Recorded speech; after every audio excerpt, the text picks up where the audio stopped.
হাই friend, আজিৰ দিনটোৰ কিছুমান গুৰুত্বপূৰ্ণ খবৰ লৈ আহিছো। আজিৰ দিনটোৰ যিবিলাক খবৰ লৈ আহিছো প্ৰায়বিলাক খবৰেই আপোনালোকৰ বাবে। গতিকে মইনো কি ভাল খবৰ লৈ আহিছো আপোনালোকে জানিবলৈ আমাৰ ভিডিঅ'টো কণ্টিনিউ চাই থাকিব। আৰু যদি পোন প্ৰথমবাৰৰ বাবে আমাৰ চেনেলটোত আপুনি ভিজিট কৰিছে তেনেহলে আমাৰ চেনেলটো নিশ্চয় ছাবস্ক্ৰাইব কৰি ৰাখিব। বলক এতিয়া ইম্পৰ্টেণ্ট খবৰবিলাক আলোচনা কৰোঁ। ইয়াৰ প্ৰথম খবৰটো হৈছে প্ৰধানমন্ত্ৰী কৃষক সন্মান নিধি আঁচনিখনৰ পৰা। বহুতো কৃষকে বৰ্তমান এই আঁচনিখনৰ পৰা 17 নম্বৰ কিস্তিৰ টকা পাবৰ বাবে ৱাইট কৰি আছে। এই 17 নম্বৰ কিস্তিৰ পইচা কেতিয়া সোমাব তাৰ বাবে সকলোৱে অপেক্ষা কৰি আছে। অহা 18 জুন তাৰিখৰ দিনা 11 বজাত উত্তৰ প্ৰদেশৰ বাৰাণসীৰ পৰা আমাৰ প্ৰধানমন্ত্ৰী ডাঙৰীয়াই প্ৰধানমন্ত্ৰী কৃষক সন্মান নিধি আঁচনিৰ 17 নম্বৰ যিটো কিস্তিৰ পইচাটো আছে সেইটো মুকলি কৰি দিব। এই 17 নম্বৰ কিস্তিৰ পইচাটো প্ৰধানমন্ত্ৰী ডাঙৰীয়াই 18 জুনত দিনৰ 11 বজাত উত্তৰ প্ৰদেশৰ বাৰাণসীৰ পৰা কৃষক সন্মান নিধি যিটো আঁচনি আছে সেইটো মুকলি কৰি দিব। গতিকে বন্ধুসকল, আপোনালোকে এই আঁচনিৰ টকা পাবৰ বাবে বেনিফিচিয়াৰী ষ্টেটাছ যিটো আছে এইটো আপোনালোকে চেক কৰিব পাৰিব। বেনিফিচিয়াৰী ষ্টেটাছটো চেক কৰিলে আপোনালোকে কি কি দেখা পাব তাত। যদি আপোনালোকে বেনিফিচিয়াৰী ষ্টেটাছটো চেক কৰে তেনেহলে আপোনালোকে KYC-টো হৈ আছে না এইটো আপোনালোকে চাব পাৰিব। মাটিৰ ডিটেইলছটো আপডেট হৈ আছে না এইটো আপোনালোকে চাব পাৰিব। লগতে আধাৰ কাৰ্ডটো লিংক হৈ আছে না নাই এইখিনিও আপোনালোকে চাব পাৰিব।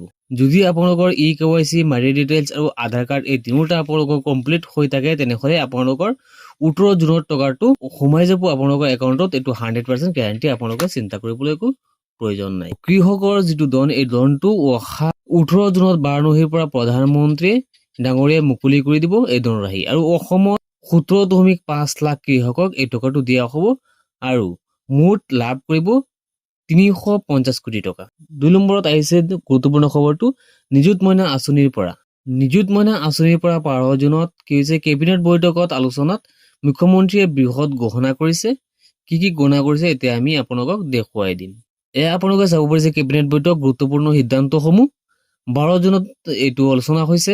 কি কি আলোচনা হৈছে আমি এতিয়া আপোনালোকক দেখুৱাই দিম। মুখ্যমন্ত্ৰী নিযুত মইনা আঁচনিৰ জৰিয়তে ছাত্ৰী শক্তি সবলীকৰণ। 1 নম্বৰত আছে উচ্চ শিক্ষাত ছোৱালী শিক্ষাৰ্থীৰ নামভৰ্তি বৃদ্ধিৰ বাবে মুখ্যমন্ত্ৰী নিযুত মইনা আঁচনিৰ অধীনত ছোৱালী শিক্ষাৰ্থীক নামভৰ্তি সাহায্য হিচাপে আৰ্থিক সহায় আগবঢ়োৱা অনুদান। 2 নম্বৰত আছে উচ্চতৰ মাধ্যমিক, স্নাতক আৰু স্নাতকোত্তৰ প্ৰথম বৰ্ষত নামভৰ্তি কৰা চৰকাৰী আৰু বেঞ্চাৰ শিক্ষানুষ্ঠানৰ ছাত্ৰীসকল পৰিয়ালৰ যিকোনো অৰ্থনৈতিক স্থিতিৰ নিৰ্বিশেষে বৰ্তমানে এই আঁচনিৰ যোগ্য হ'ব পাৰিব। 3 নম্বৰত উল্লেখ কৰিছে নিম্নলিখিতত উল্লেখ কৰা চৰ্ত সাপেক্ষে ছাত্ৰীসকলক নামভৰ্তি উদ্গনি প্ৰদান কৰা হ'ব। 1 নম্বৰত আছে একাদশ শ্ৰেণীত নামভৰ্তি কৰা শিক্ষাৰ্থীসকলৰ বাবে 10 মাহৰ বাবে মাহিলী 1000 টকা, মুঠ 10,000 টকা দিব এবছৰত। 2 নম্বৰত আছে স্নাতক প্ৰথম বৰ্ষত BA BSc নামভৰ্তি কৰা শিক্ষাৰ্থীৰ বাবে 10 মাহৰ বাবে মাহিলী 1250 টকা কৈ মুঠ 12,500 টকা দিয়া হ'ব। 3 নম্বৰত উল্লেখ কৰিছে স্নাতকোত্তৰ প্ৰথম বৰ্ষত নামভৰ্তি কৰা শিক্ষাৰ্থীসকলৰ বাবে 10 মাহৰ বাবে মাহিলী 2,500 টকাকৈ মুঠ 25,000 টকা দিয়া হ'ব এবছৰত। তাৰপিছত 3 নম্বৰ খবৰটো হৈছে আনন্দৰাম বৰুৱা এৱাৰ্ডক লৈ। আনন্দৰাম বৰুৱা এৱাৰ্ড কি, কোনে লাভ কৰিব, কোনে লাভ কৰিব, ইয়াৰ বাবে যোগ্যতা কি কি লাগিব। আনন্দৰাম বৰুৱা এৱাৰ্ড সেইসকলে লাভ কৰিব যিসকলে মেট্ৰিক পাছ কৰিছে, সেইসকলে আনন্দৰাম বৰুৱা এৱাৰ্ড যিটো আছে এইটো লাভ কৰিব। আগতে মেট্ৰিক পাছ কৰিলে লেপটপ দিয়া হৈছিলে, কিন্তু এতিয়া মেট্ৰিক পাছ কৰি এককালীন বৃত্তিও এককালীন হিচাপে 10,000 টকা দিয়া হয় প্ৰত্যেকজন ছাত্ৰীক। মেধাৱী ছাত্ৰীক প্ৰেৰণামূলক অনুদান। এই শিক্ষাবৰ্ষৰ পৰা 75% অধিক নম্বৰ লাভ কৰা ল'ৰা আৰু ছোৱালীক উভয়ে আনন্দৰাম বৰুৱা আঁচনিৰ অধীনত এককালীন বৃত্তি অনুদান হিচাপে 10,000 টকা লাভ কৰিব।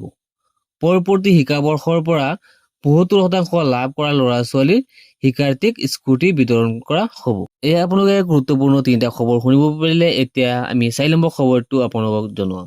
4 নম্বৰ খবৰটো আহিছে ৰেচন কাৰ্ডৰ ওপৰত।